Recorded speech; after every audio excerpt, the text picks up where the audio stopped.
With his broad, muscular shoulders and rippling abdomen, Hugh Jackman knows a thing or two when it comes to keeping in shape.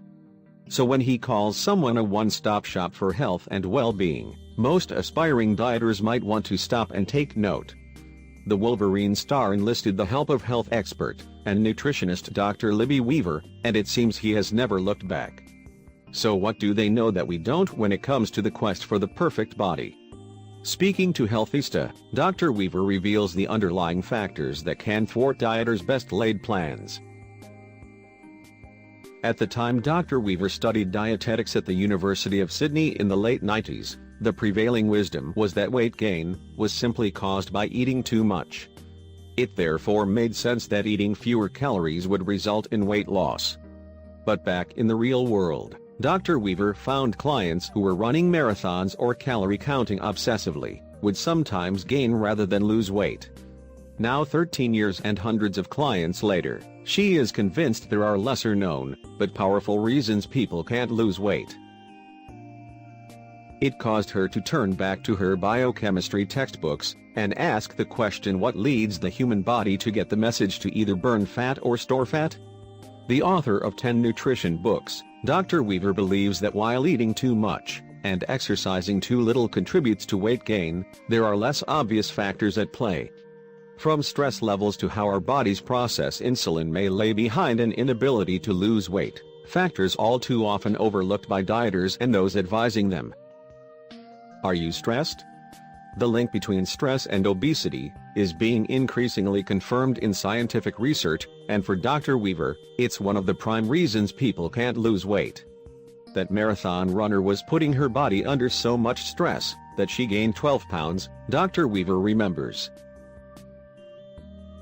When we're under stress, we're constantly churning out the stress hormone adrenaline, and that prepares our body to fight an attack or flee from it, Dr. Weaver explained. Blood supply is diverted away from processes, such as digestion, to the muscles, so we can run or fight, and causes the body to use glucose, not body fat, as its fuel. It's why stressed people crave sweets, as their bodies need it for fuel. When stress is prolonged, the body starts to make another stress hormone called cortisol, which breaks muscles down, and having less muscle subsequently slows down metabolism. Plus, studies have found that people with high cortisol levels tend to put weight on around their middles. Tip: when you spot a spare few minutes in a day, stop and breathe properly. Diaphragmatic breathing is best to lower stress levels, where you breathe in slowly, ensuring your belly, not your chest, expands on the in-breath. Try doing 20 of these once a day, Weaver suggests. Your monthly cycle can interfere. For women, in the week leading up to their period, weight gain can be no illusion. Dr. Weaver sees clients put on up to 6.5 pounds premenstrually, which can be down to retaining fluid caused by rising estrogen levels. Levels of progesterone drop at this time, which makes matters worse. This hormone is an anti-anxiety agent and diuretic that allows us to get rid of excess fluid, said Dr. Weaver.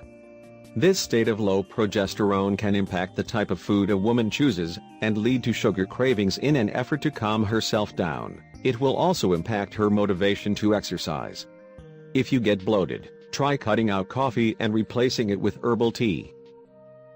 Tip: if you tend to get fluid retention symptoms such as bloating around the tummy, swollen breasts, or weight gain, try cutting out coffee and replacing it with herbal tea for 4 weeks to see if symptoms subside. It's believed that substances called methylxanthins in caffeine-based products can contribute to symptoms. High insulin levels. Insulin is the hormone made in our pancreas that helps the body move sugars from food into the cells of our bodies. It transports glucose first to the liver and then to the muscles, where it's stored as glycogen to use as energy. If there's any leftover, which there usually is, it'll take it to the body fat cells and store it there, Dr. Weaver explained. Carbohydrate foods all break down into glucose in the blood, and refined carbohydrate foods and sugars can lead to excess insulin, as they cause sharp spikes in blood sugar and signal the body to make more to process it. But that's not the whole picture. Adrenaline spikes blood sugar too. If you haven't eaten for a while, and you are sitting at your desk, and receive 16 emails about an unexpected crisis at work or home, your adrenaline production increases, because your body now thinks that there's danger, and that spikes your blood sugar. Sat at your desk, you're not going to use the extra glucose available to you, because you haven't got a physical threat to fight or flee from, she explains. So once again, more insulin has to be made to get the excess glucose out of the blood, leading to more fat storage. If you have spent months committing to exercise, and eating well with no results, have your blood glucose levels and your blood insulin levels tested with your GP, Weaver suggests. Tip: get your carbohydrates from whole foods, especially vegetables and fruit. Make sure your meals contain protein, such as lean meat, fish, eggs or pulses with some fats such as avocado, nuts, seeds, olive oils and olives. This combination can slow the release of glucose into the blood, requiring less insulin. It's why having a little butter on your bread can help slow down the rate at which glucose from the bread is released into your blood. Nervous system imbalance. Our brains are wired for survival in primitive times, and this can disrupt how our bodies burn fat. Here's why. The autonomic nervous system is the part of your brain that runs your body behind the scenes, and it's not under our conscious control, explained Dr. Weaver. It regulates our heart rate, respiration rate, temperature control, and immune and hormonal systems while we get on with our lives. It has two parts: the sympathetic nervous system, SNS, our fight or flight system, and the parasympathetic nervous system, PNS, our rest and repair system. Both these systems should work in balance, but for most of us they don't. Most people exist in a state of SNS dominance, which means we are constantly in the fight or flight response, which causes adrenaline overload, leading the body to only use glucose as fuel and not body fat. The PNS, on the other hand, helps restore calm, balance and functions such as digestion and skin that suffered during stressful periods, and it's stimulated by rest and relaxation. Tip: try a weekly restorative practice of some kind, Dr. Weaver advised. One of the best ways to activate your PNS is by lengthening your exhalation, and Tai Chi, yoga and Pilates all help you do that. Failing that, upon waking and before bed, try taking 10 to 20 breaths in for a count of 4, and out for a count of 6 to 8, it's instantly calming.